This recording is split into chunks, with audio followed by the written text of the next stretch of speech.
Hello दोस्तों, कैसे हो आप लोग। मैं सीए खुर्शीद अंसारी आज आपके लिए जो अकाउंट्स एंड रिकॉर्ड वाला टॉपिक है सीए इंटर के जीएसटी में वो लेकर के आया हूं। बहुत ही अच्छे से पढ़ेंगे। ये टॉपिक छोटा है, बहुत ही जल्दी खत्म भी हो जाएगा और मैं बता दूं ये कि बहुत इजी भी टॉपिक है। ओके, और ये इजी है तो ये मत समझ लेना कि एग्जाम में आएगा ही नहीं, ना ना, कभी भी ऐसा नहीं सोचने का। आईसीएआई के जो एग्जामिनर्स रहते हैं, जो पेपर सेटर्स रहते हैं, वो क्या कब कर दें आपको नहीं मालूम। ओके, तो ये जो टॉपिक है इसको छोड़ करके मत जाइएगा, आप कर लेना और बहुत इजी वे में मैं आपको ये समझा देता हूं। और ये जो टॉपिक है इसका प्रैक्टिकली बहुत ज्यादा इंपॉर्टेंस है। ओके, जो ओवर द लेक्चर में आपको बता दूंगा। ओके, और ये जो हम पढ़ाई करेंगे बहुत ही स्पेशल बुक से करेंगे दोस्तों, जहां पे मैंने हर चीजों को बहुत ही अच्छे से लिखा है, सो दैट जब भी आपका एग्जाम आए तो ये 5 मिनट में इस टॉपिक को रिवाइज कर पाओगे। देखिए, ये जो आपके मॉड्यूल में ऑलमोस्ट 25 पेज में है, मैंने 3 पेज में कवर कर दिया है। देखेंगे आप, ये देखिए, बस दोस्तों ये 3 पेज ही पढ़ना है और हर चीजें आपका खत्म हो जाएगा। तो कितनी अच्छी बात है ना। आइए अभी पढ़ते हैं और ये टॉपिक को खत्म करते हैं। तो सबसे पहले हम देखेंगे कि अकाउंट्स एंड रिकॉर्ड का क्या इंपॉर्टेंस है जीएसटी लॉ में। तो देखिए काम कैसे चलता है, जीएसटी का प्रोसीजर कैसा है। तो हमको सेल्फ असेसमेंट बेसिस पे 3B फाइल करना रहता है। जब भी हम 3B फाइल करते हैं तो डिपार्टमेंट के ऑफिसर्स हमारे पास नहीं आते हैं हमारा बुक चेक करने के लिए, क्या आप गलत पे कर रहे हो, क्या आप सही पे कर रहे हो। वो तो जो भी आपका टैक्स लायबिलिटी रहता है खुद से आप सेल्फ असेस करते हो और आपका सीए उसका पेमेंट कर देता है।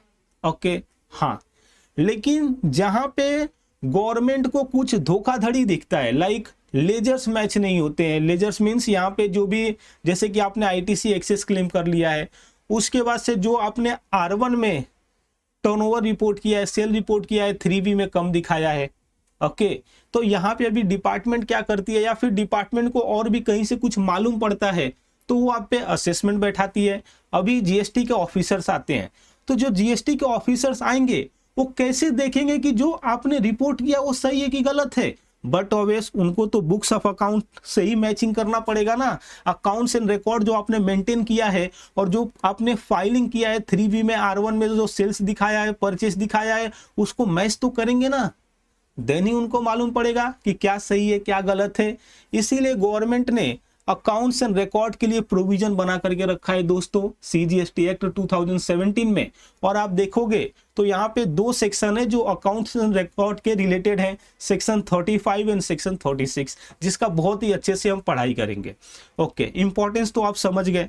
तो देखो इंट्रोडक्शन में क्या लिखा है, the maintenance of accounts and record is statutory requirement. ये क्या है, स्टैट्यूटरी रिक्वायरमेंट है, मींस एज पर लॉ आपको इसको बनाना ही है under the GST framework. Okay, आप समझ ही गए क्यों है ये, सो दैट गवर्नमेंट अगर जो असेसमेंट करे तो उसके पास डेटा हो तो ही तो असेसमेंट भी कर पाएगी ना। Okay, primarily govern by section 35 of the CGST act 2017। Okay, it ensure the transparency in transaction. इससे क्या मालूम पड़ता है कि जो ट्रांजेक्शन है वो प्रॉपर है ना, एक्यूरेट ट्रांजेक्शन है ना। Okay, and serve the evidence for the correct assessment of tax liability. और यहाँ से क्या होता है, बुक से हम करेक्ट लायबिलिटी को असेस कर पाते हैं। ओके, देखिए जो बुक रहता है ना, जो हमारा बुक्स ऑफ अकाउंट रहता है वही फाइनल होता है। मीन्स बुक्स ऑफ अकाउंट के बेसिस पे ये देखा जाता है कि इन्होंने कितना टैक्स पे किया है, ठीक है ना। इसीलिए जो असेसमेंट होता है उसका main base books of account ही होता है। ओके, अब देखो सेक्शन 35 के बारे में हम बहुत ही डिटेल में पढ़ेंगे, जो अकाउंट्स एंड रिकॉर्ड्स की बात करता है। तो यहाँ पे हम सबसे पहले ये पढ़ने जा रहे हैं कि किसको किसको अकाउंट्स एंड रिकॉर्ड मेंटेन करना जरूरी है एज पर जीएसटी लॉ। देखो क्या बोला जा रहा है, अकाउंट्स एंड रिकॉर्ड्स, ठीक है, other records required to be maintain by every registered person.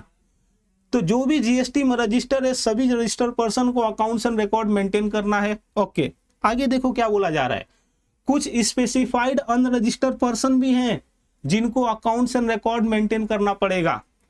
क्या बोला, फिर से बोल दे रहा हूं, जो जीएसटी में रजिस्टर्ड हैं उन सभी पर्सन को अकाउंट्स एंड रिकॉर्ड मेंटेन करना ही पड़ेगा। साथ ही साथ 2 ऐसे अनरजिस्टर्ड पर्सन हैं, ओके, जिनको रिकॉर्ड्स मेंटेन करना ही है। वो कौन है, तो एक तो है ट्रांसपोर्टर और दूसरा operator of warehouse. Okay, ये क्यों ऐसा है? क्योंकि देखो इन लोग का ऐसा बिजनेस है ना जो रजिस्टर पर्सन से डिपेंड रहता है, ठीक है। तो इसीलिए जो रजिस्टर पर्सन बोल रहा है कि मैंने गुड्स भेजा, तो अगर जो ये ट्रांसपोर्टर डिटेल नहीं मेंटेन करेगा तो कैसे वेरीफाई होएगा कि हाँ इन्होंने गुड्स भेजा? तब तो ये जो रजिस्टर पर्सन जो बोलेंगे वही हमको बात मानना पड़ेगा। इसीलिए गवर्नमेंट ने क्या बोला, इन ऑर्डर टू वेरीफाई, जो वेयरहाउस वाले हैं, ठीक है, जो ट्रांसपोर्टर है, अगर जो ये लोग जीएसटी में रजिस्टर है तब तो ये अकाउंट्स एंड रिकॉर्ड मेंटेन करेंगे ही, अगर जो नहीं रजिस्टर है तो भी अकाउंट्स एंड रिकॉर्ड इनको मेंटेन करना पड़ेगा। ओके, बात को समझ गए रहेंगे आप। आगे क्या बोला जा रहा है? आगे ये बोला जा रहा है कि ये जो जनरल रिकॉर्ड्स है, ठीक है ना, रिकॉर्ड्स दो पार्ट में बटे हुए हैं, एक तो जनरल रिकॉर्ड और दूसरा स्पेसिफिक रिकॉर्ड्स। तो क्या बोला जा रहा है, देखो section 35 subsection 1 books of account के बारे में क्या बोला जा रहा है कि कहां पे ये बनाया जाएगा, कहां पे ये रखा जाएगा।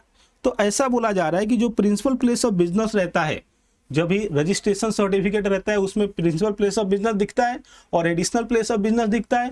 तो जो प्रिंसिपल प्लेस ऑफ बिजनेस है वहां पे अकाउंट्स एंड रिकॉर्ड होने चाहिए, किसके?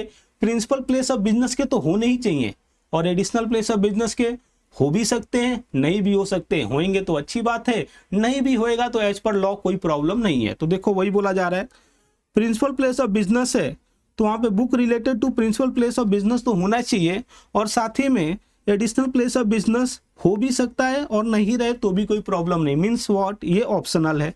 ओके, अब देखो जो एडिशनल प्लेस ऑफ बिजनेस है, जैसे कि मैं मुंबई में हूं, अभी मुंबई में मेरे 3 ब्रांचेस है, तो उसमें क्या होता है, एक को मैंने प्रिंसिपल बताया है और दूसरे सभी को मैंने additional place of business report किया है।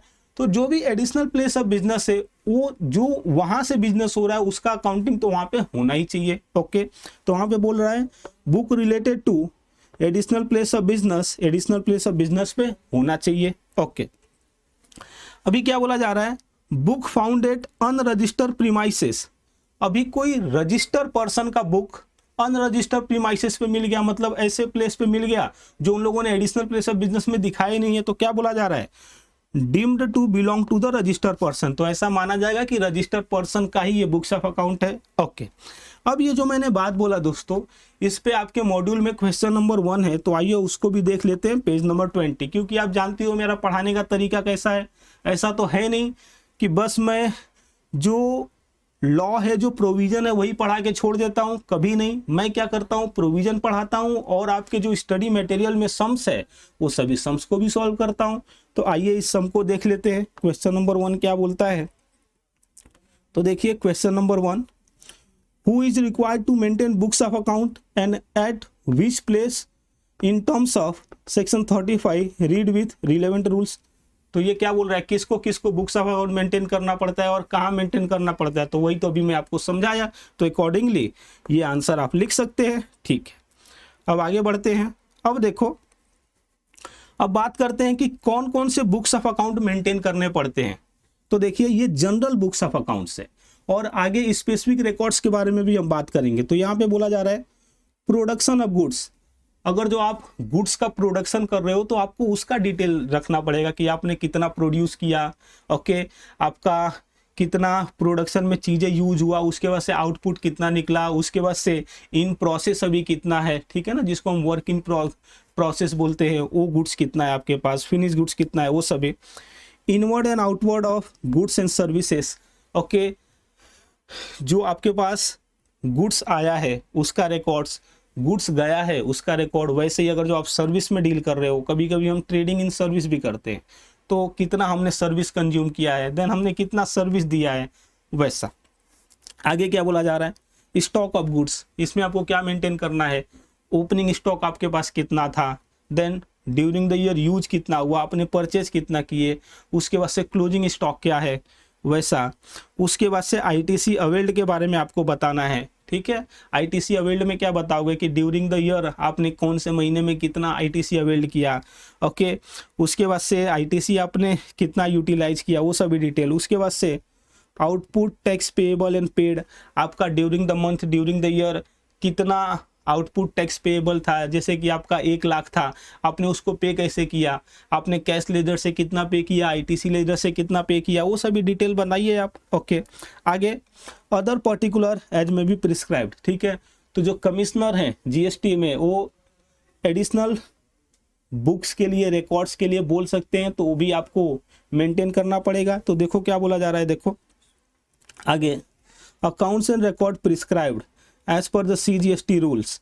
अब CGST रूल में ये एडिशनल अकाउंट्स क्या क्या प्रिस्क्राइब किए गए हैं देखिए। तो गुड्स, सर्विस, इंपोर्टेड और एक्सपोर्टेड। तो अगर जो आप इंपोर्ट और एक्सपोर्ट के बिजनेस में हो तो आप इस चीज़ का भी रिकॉर्ड करो कि आपने कितना गुड्स या सर्विस इंपोर्ट किए, एंड देन आपने कितना गुड्स एंड सर्विस एक्सपोर्ट किए। ओके, आगे, supply attracting payment of tax under reverse charge mechanism along with the relevant documents like invoice, challan, credit notes and debit note, vouchers. ठीक है, तो आपको RCM के respect में भी डिटेल मेंटेन करना है, इनवॉइस मेंटेन करना है, चलान मेंटेन करना है, वाउचर्स मेंटेन करने हैं। ओके, आगे, अगर जो आपको कुछ एडवांस रिसीव्ड हुआ है, आपने एडवांस पे किया है और एडवांस जो रिसीव्ड या पेमेंट हुआ है, जब भी बिल इशू हुआ है उसके सामने एडजस्टमेंट हुआ है, उसका आप रिकॉर्ड मेंटेन रखिए। Then required to keep the particular of the name, complete address of the suppliers, recipient and premises where the goods are stored। Okay, तो देखो आपको क्या करना है, जो भी आपके सप्लायर है, ठीक है, जिससे आप गुड्स खरीद रहे हो, जिनसे आप सर्विसेज खरीद रहे हो, उनका आपको फुल रिकॉर्ड रखना है। साथ ही साथ जिसको आप बेच रहे हो, जो आपके रेसिपिएंट हैं, उनका आपको डिटेल मेंटेन करना है, और आपका गुड्स कहाँ पे स्टोर है उसका आपको प्रॉपर रिकॉर्ड रखना है। ठीक है ना, ऐसा थोड़े ना होना चाहिए कि आपके पास गुड्स कहाँ कहाँ पे वही आपको नहीं मालूम है। ओके, इसके लिए इन्होंने बोला है कि ये अकाउंट्स एंड रिकॉर्ड्स आपको मेंटेन करने हैं। ओके, अब देखो यहाँ पे एक स्पेशल नोट है जो किसके रिस्पेक्ट में है, कंपोजिशन स्कीम के रिस्पेक्ट में, कि कोई ऐसा एक सप्लायर है गुड्स का या फिर सर्विस का जो कंपोजिशन स्कीम को ऑप्ट किया है। देन क्या बोला जा रहा है, देखो, supplier who has opted for the composition scheme is not required to maintain the record related to. तो देखिए उसको ये दो रिकॉर्ड्स मेंटेन करने की जरूरत नहीं है मेरे भाई। एक कौन सा रिकॉर्ड है, तो स्टॉक ऑफ गुड्स, और दूसरा डिटेल ऑफ टैक्स। तो जो ये कंपोजिशन स्कीम में लोग रहते हैं उनको स्टॉक और गुड्स का डिटेल नहीं बनाना है, जैसे कि उनके पास गुड्स, कितना गुड्स रिसीव्ड हुआ, कितना उन लोगों ने बेचा, कितना गुड्स लॉस्ट एंड स्टोलन हुआ, उसके बाद से कितना डिस्ट्रॉय हुआ, कितना उसने राइट ऑफ कर दिया, ऐसा कुछ डिटेल मेंटेन करने की जरूरत नहीं है, जो नॉर्मल जो टैक्स पेयर है जो मेंटेन करते हैं। ओके, वैसे ही डिटेल ऑफ टैक्स उन लोगों को नहीं मेंटेन करना है कि पेएबल कितना था, पेड कितना हुआ, ITC, TCS, TDS, ये कुछ उन लोगों को डिटेल मेंटेन करने की जरूरत नहीं है दोस्तों। अभी देखो क्वेश्चन नंबर 2 क्या बोलता है, आइए देखते हैं। क्वेश्चन नंबर 2 बोल रहा है, mister sky is engage in the business of trading of mobiles. Okay, तो मोबाइल्स के ट्रेडिंग में है ये। He is eligible for composition scheme, और ये कंपोजिशन स्कीम के लिए एलिजिबल हैं, and has opted for the same, और उन्होंने एलिजिबल है और उन्होंने ऑप्ट भी किया है। ही सीक योर एडवाइज, वो आपसे एडवाइज मांग रहे हैं, for record which are not required to maintain by him as a composition taxable person। ठीक है, तो स्टॉक का उनको डिटेल नहीं मेंटेन करना है, और जो टैक्स पेमेंट का डिटेल है वो नहीं मेंटेन करना है, ये आंसर में लिखना है आपको। तो देखिए, स्टॉक ऑफ गुड्स, उसके बाद से डिटेल ऑफ टैक्स नहीं मेंटेन करना है इनको। तो ये जो हमारा दूसरा क्वेश्चन है ये भी हो गया। कितना ईजी है ना दोस्तों। ठीक है, ऐसा आप इसको पढ़ाई करो ना, इतना फोकस से पढ़ाई करो कि आज आपका ये चैप्टर ही खत्म हो जाए। ओके, इसके बाद से आप इसको ज़्यादा टाइम दो ही नहीं, आप क्या करोगे, इसको 4 से 5 बार बाद में रिवाइज करोगे। रिवाइज में ज़्यादा से ज़्यादा 20 मिनट जाना चाहिए। इस तरह से आज मेरे साथ ये पढ़ लो, ठीक है, और मैं भी उतने अच्छे से पढ़ा दूंगा आपको कि बाद में बार बार, जब इजी है तो क्यों बार बार पढ़ने का। ओके, तो आइए अभी आगे हम बढ़ते हैं। अभी देखो क्या बोला जा रहा है कि records under the special cases. अभी हम कुछ स्पेशल केसेस की बात करेंगे, जैसे कि जॉब वर्कर है या फिर ट्रांसपोर्टर है, वेयर हाउसिंग वाला है। ओके, तो ये लोग एडिशनल रिकॉर्ड क्या क्या मेंटेन करेंगे। देखो, उन लोग को ये सभी रिकॉर्ड तो मेंटेन करना ही है, साथ ही साथ जो एडिशनल रिकॉर्ड मेंटेन करने हैं, स्पेशल रिकॉर्ड मेंटेन करने हैं, उसके बारे में भी हम बात कर रहे हैं आपके साथ। ओके, तो देखो, सबसे पहला, record maintain by the agent agent का क्या काम रहता है, तो प्रिंसिपल के बिहाफ में ये काम करता है। और जो प्रिंसिपल रहते हैं, जरूरी थोड़े ना है कि एक एजेंट का एक ही प्रिंसिपल हो, एक एजेंट मल्टीपल प्रिंसिपल के साथ जुड़ के काम भी करता है। ओके, तो आइए देखते हैं इनको स्पेशल रिकॉर्ड क्या मेंटेन करना पड़ता है एज अ एजेंट। तो बोला जा रहा है particular of authorization received from the every principal. तो एजेंट आपको जो ऑथोराइजेशन मिला है ना, जो प्रिंसिपल है कि आप उनके बिहाफ में काम करो, उनको रिप्रेजेंट करो, तो इसके लिए ऑथोराइजेशन मिला रहेगा। ओके, तो उसको आप मेंटेन करो। साथ ही साथ particular include description, value and quantity wherever applicable of the goods services received supplied on behalf of the every principal. तो हर प्रिंसिपल के रिस्पेक्ट में आपने कितना गुड्स सप्लाई किया, कितना गुड्स रिसीव्ड किया, उसका डिटेल मेंटेन कीजिए। ओके, और यहाँ पे जो भी डिस्क्रिप्शन रहेगा, वैल्यू रहेगा, क्वांटिटी, जिसका जिसका आप रख सकते हो, डिटेल दे सकते हो, वो भी आप दीजिएगा।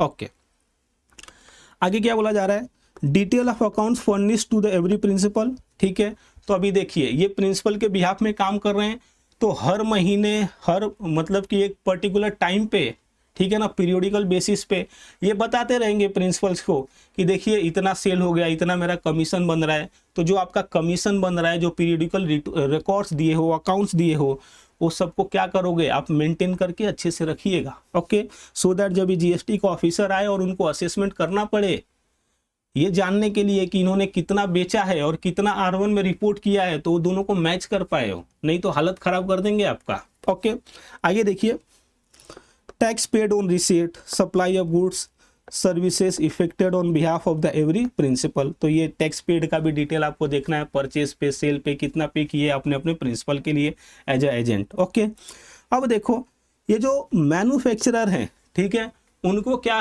रिकॉर्ड मेंटेन करना है, तो मंथली प्रोडक्शन अकाउंट्स। ओके, तो इनको मंथली प्रोडक्शन का, इनका कितना प्रोडक्शन हुआ, showing quantity of the raw material, services and services use in the manufacturing process. तो इनको क्या करना है, प्रोडक्शन अकाउंट बना के रखना है, जिसमें क्या डिटेल आएगा कि रॉ मटेरियल कितना यूज हुआ है, सर्विसेज कितना यूज हुआ है मैन्युफैक्चरिंग में। Okay, quantitative detail of the goods manufactured including the waste and the product thereof. तो उनको क्या करना है, आउटपुट का भी डिटेल मेंटेन करना है कि आपने कितने क्वांटिटी का प्रोडक्शन किया। ओके, और जो आपका आउटपुट निकला उसमें से वेस्टेज कितना हुआ, ये हर चीज का आपको डिटेल मेंटेन करना है। Okay, manufacturer. आगे क्या बोला जा रहा है, देखिए सप्लायर ऑफ सर्विसेज। जो सप्लायर ऑफ सर्विसेज है, जो सर्विस में डील करते हैं, जैसे कि ये जो टीचिंग हो गया, ये सर्विस में आता है।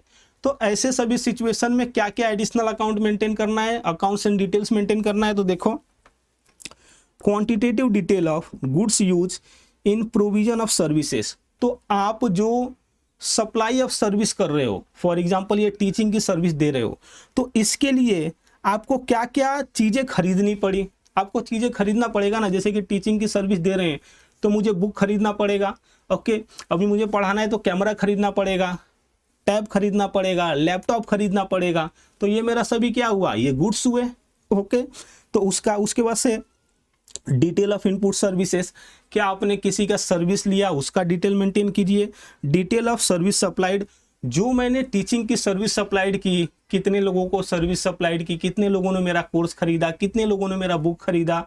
ओके, ये हर डिटेल मेरे को मेंटेन करना है, सो दैट इन फ्यूचर अगर जो डिपार्टमेंट को मेरे पे शक हो, ओके, और वो मेरे पे असेसमेंट बैठाती है, ऑफिसर्स आते हैं, तो मैं ये सब चीज़ों को दे सकूँ। इसके लिए डिपार्टमेंट ने सेक्शन 35 बनाया है कि ये चीज़ों को रिकॉर्ड करके रखना।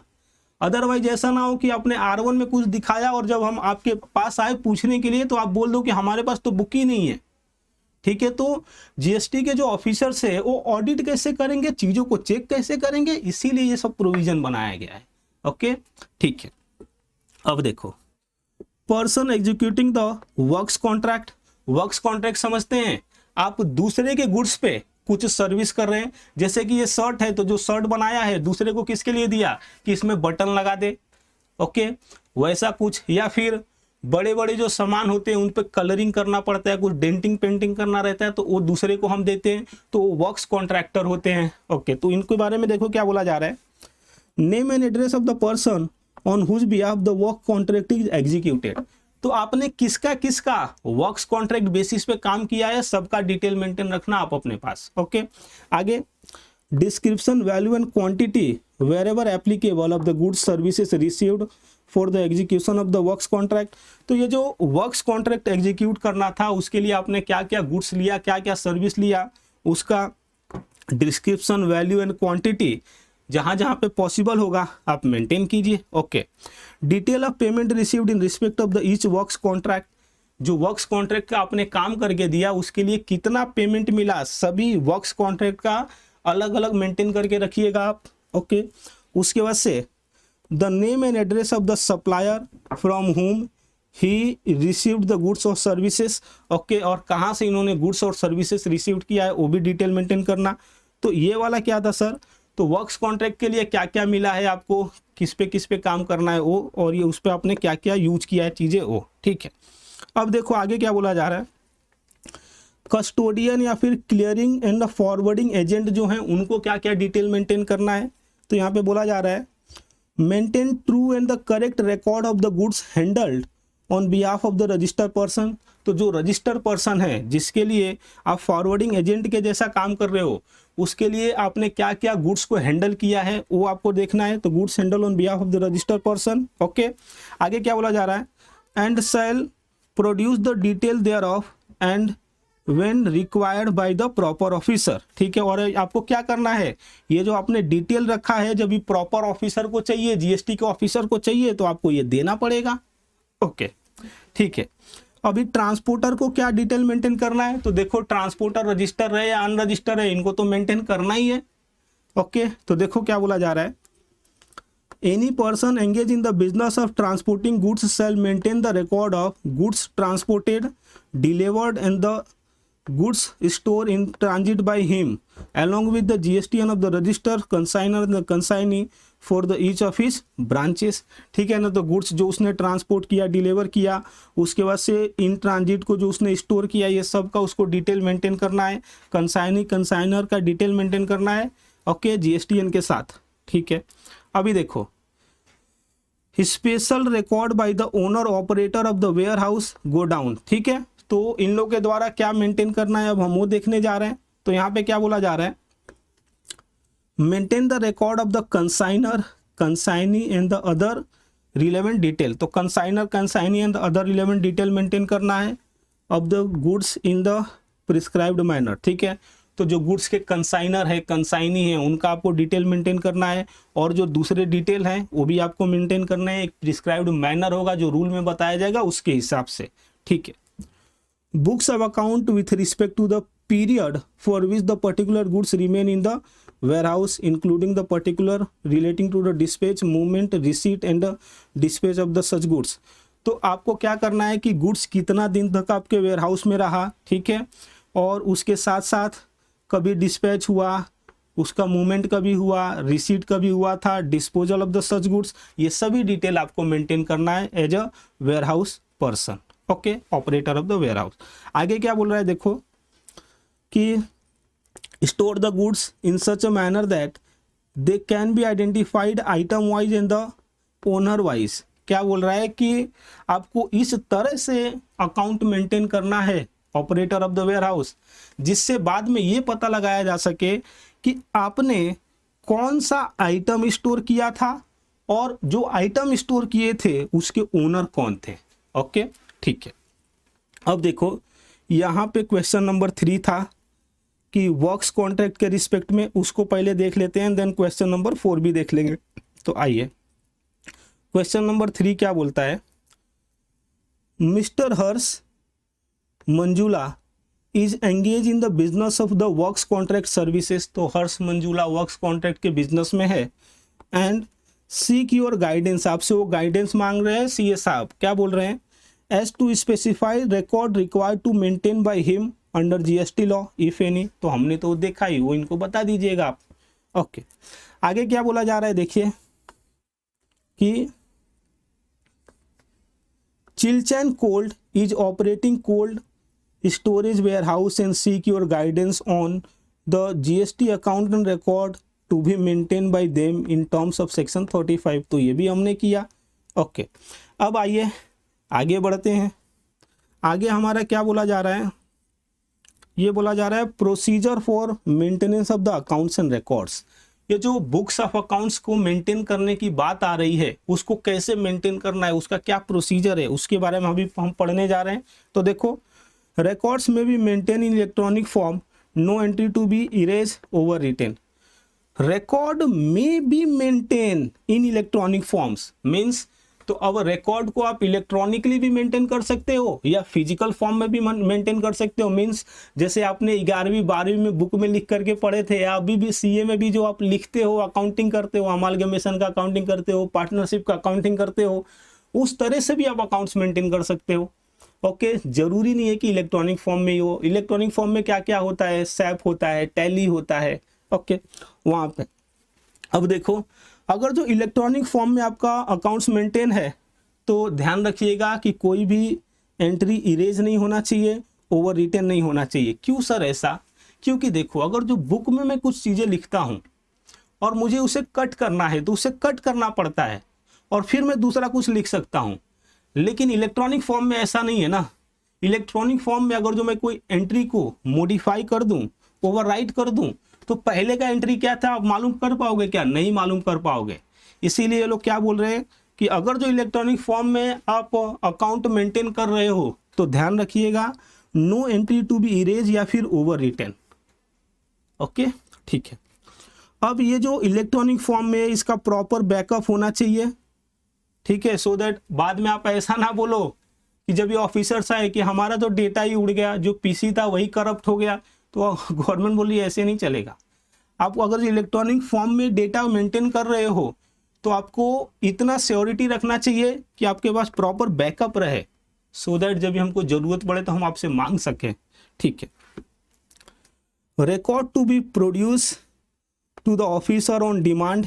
जब भी ऑफिसर आपसे रिकॉर्ड मांगेगा तो आपको देना पड़ेगा, along with the files and password।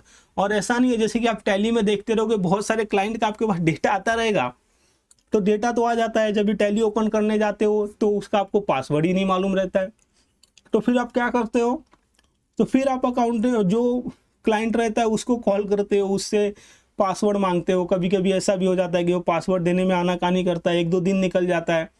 तो इसीलिए गवर्नमेंट क्या बोल रही है कि अगर जो इलेक्ट्रॉनिक फॉर्म में आप डेटा दे रहे हो और वहाँ पे उस पर आपने पासवर्ड लगा करके रखा है, तो पासवर्ड भी आपको देने का, अदरवाइज जो डेटा को एक्सेस कैसे करेगा ऑफिसर। ठीक है। इफ मैनुअल रिकॉर्ड मेंटेन किए हो तो क्या, each volume of the books of account maintained manually by the registered person shall be serially numbered. वो क्या होना चाहिए, सीरियली नंबर्ड होना चाहिए। ठीक है। तो यहाँ से हमको क्या समझा कि हमारा जो अकाउंट्स है वो इलेक्ट्रॉनिक फॉर्म में भी हो सकता है, फिजिकल फॉर्म में भी हो सकता है। अगर जो फिजिकल फॉर्म में रहे तो उसका सीरियली नंबर्ड होना चाहिए। ओके। और अगर जो इलेक्ट्रॉनिक फॉर्म में है तो वहाँ पे हमारे पास प्रॉपर बैकअप होना चाहिए। अगर जो पासवर्ड है तो हमको ऑफिसर को देना पड़ेगा, और ये इंश्योर करेगा कि कोई भी एंट्री ओवरराइट नहीं हो रहा है, इरेज नहीं हो रहा है। ठीक है। अब देखो इस पे क्वेश्चन नंबर 5 है, तो आइए उसको देख लेते हैं। Question number 5, mister X is of the view that record are to be mandatorily maintained manual only. क्या ऐसा है कि मैंडेटरी मैनुअली बनाना है? ऐसा तो कुछ कंपल्सन है नहीं। Okay. You are required to examine the view taken by the mister X. तो मिस्टर एक्स रॉन्ग है। ओके। आपको ये आंसर में लिख सकते हो यहाँ पे जो दिया हुआ है। ठीक है। तो क्वेश्चन नंबर 5 भी हमने कर लिया। आगे देखो क्या बोल रहा है, consequences of failure to maintain the books of account. अगर जो आप जीएसटी में रजिस्टर्ड पर्सन हो और आप बुक्स ऑफ अकाउंट मेंटेन नहीं किए, नहीं कर पाए, तो इसका कॉन्सिक्वेंसेस क्या होगा साहब, परिणाम क्या निकल के आएगा? देखिए बोलता है यहाँ पे, क्या बोलता है लॉ, देखो, the proper officer shall determine the amount of tax payable on the goods services और both that are not accounted for as if such goods or services or both has been supplied by the such person। ऐसा मान लिया जाएगा कि जो भी आपके पास goods and services है जिसका आपने अकाउंट नहीं मेंटेन किया है, अकाउंट में रिकॉर्ड नहीं किया है, वो सभी गुड्स एंड सर्विस को सप्लाइड कर दिए हो। तो इससे क्या होगा, अरे इससे ये होगा कि सप्लाई की हो तो टैक्स लग जाएगा ना, आउटवर्ड सप्लाई मान करके, CGST है, GST है, IGST। बात समझे बुद्धू? ओके, अभी देखिए आगे। And the provision of section 73, 74 and 74A ये काय लिए है?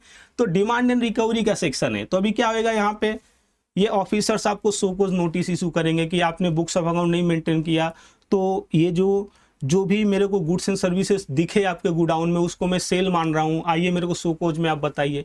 और आप नहीं बताओगे तो ये जो फिर डिमांड ऑर्डर इशू होगा, देन आपको पेमेंट करना पड़ जाएगा, वही बोल रहा है वो। ठीक है, आगे देखो क्या बोला जा रहा है। ये आपके लिए इंपॉर्टेंट हो सकता है, एग्जाम में MCQ आ सकता है। ठीक है, तो इसको आप अच्छे से एक बार ध्यान से सुन लो, ये भी बहुत ही आसान है, कुछ है नहीं इसमें भी। देखो क्या बोला जा रहा है, section 36 retention of accounts and records. हम बात करेंगे कि ये अकाउंट्स एंड रिकॉर्ड्स जो आप बना रहे हो टैक्स पेयर, उसको आपको कितने दिन तक अपने पास संभाल करके रखना है, कितने दिन तक आपसे डिपार्टमेंट मांग सकती है, वो ये टाइम लिमिट है। तो देखिए क्या बोला जा रहा है, till the expiry of 72 month from the due date of furnishing the annual return. तो जो एनुअल रिटर्न फाइल होता है, ठीक है, फाइल होने के बाद आपको 72 महीने तक अकाउंट्स को मेंटेन करना है। तो अकाउंट को मेंटेन कितने महीने तक करना है? 72 महीने तक करना है। और कहाँ से करना है? तो एनुअल रिटर्न जो फर्निश हुआ ना, वहां से 72 मंथ के एक्सपायरी तक। तो देखो वही बोल रहा है till the expiry of 72 month from the due date of furnishing the annual return. 72 month कितना महीना और कितना साल होता है? तो 12 छक्के 72, तो 6 साल होता है। तो 6 साल तक आपको अकाउंट्स को मेंटेन करना है। कहाँ से मेंटेन करना है, याद रखना, ये मत भूल जाना। कहाँ से? तो फर्निशिंग द एनुअल रिटर्न, तो उस डेट से आपको मेंटेन करना है 6 साल या फिर 72 महीना। ओके, आगे क्या बोला जा रहा है, if subject matter is of the appeal और रिवीजन। ठीक है, अगर जो सब्जेक्ट मैटर है जिसके बुक्स ऑफ अकाउंट आप मेंटेन करके रखे हो वो अपील में गया है या फिर रिवीजन में गया है, then in that case retention shall be later of. तो वहां पे ये 72 महीने में ही नहीं काम चलेगा। क्या बोल रहा है कि retention later of the following 2 date होगा, मतलब ये 2 दिनों तक आपको मेंटेन करना पड़ जाएगा। अब ये क्या क्या दिन है? तो 1 year after it's final disposal of the appeal या फिर रिवीजन। तो जो अपील है, रिवीजन है, जब भी उसका फाइनल डिस्पोजल हो जाए वहां से आपको 1 साल तक मेंटेन करके रखना है, या फिर 72 month from the due date of furnishing the annual return. तो विच एवर इज लेटर आएंगे वहां तक मेंटेन करना है। तो यहाँ पे अपने को क्या समझ में आया, इस केस में भी कम से कम 72 महीना तो मेंटेन करना ही है, उससे ज़्यादा भी करना पड़ सकता है अगर जो ये अपील एंड रिवीजन 6 साल के ऊपर जाते हैं from the date of furnishing of annual return. तो ओके, तो यहाँ पे आकर के दोस्तों ये मेरा टॉपिक खत्म हुआ, जहाँ पे जितने भी सम्स थे, 5 सम्स थे, मैं सम भी सॉल्व कराया और प्रोविजन भी बहुत अच्छे से आपको पढ़ा दिया। तो बताइए कैसा लगा ये वीडियो। अगर जो अच्छा लगा रहेगा तो यहाँ पे कमेंट कीजिएगा, मुझे अच्छा लगेगा आपका कमेंट देख करके। और अगर जो कुछ डाउट है तो आप पूछ सकते हो। तो चलिए अब मिलते हैं अगले लेक्चर में अगले टॉपिक के साथ। Thank you.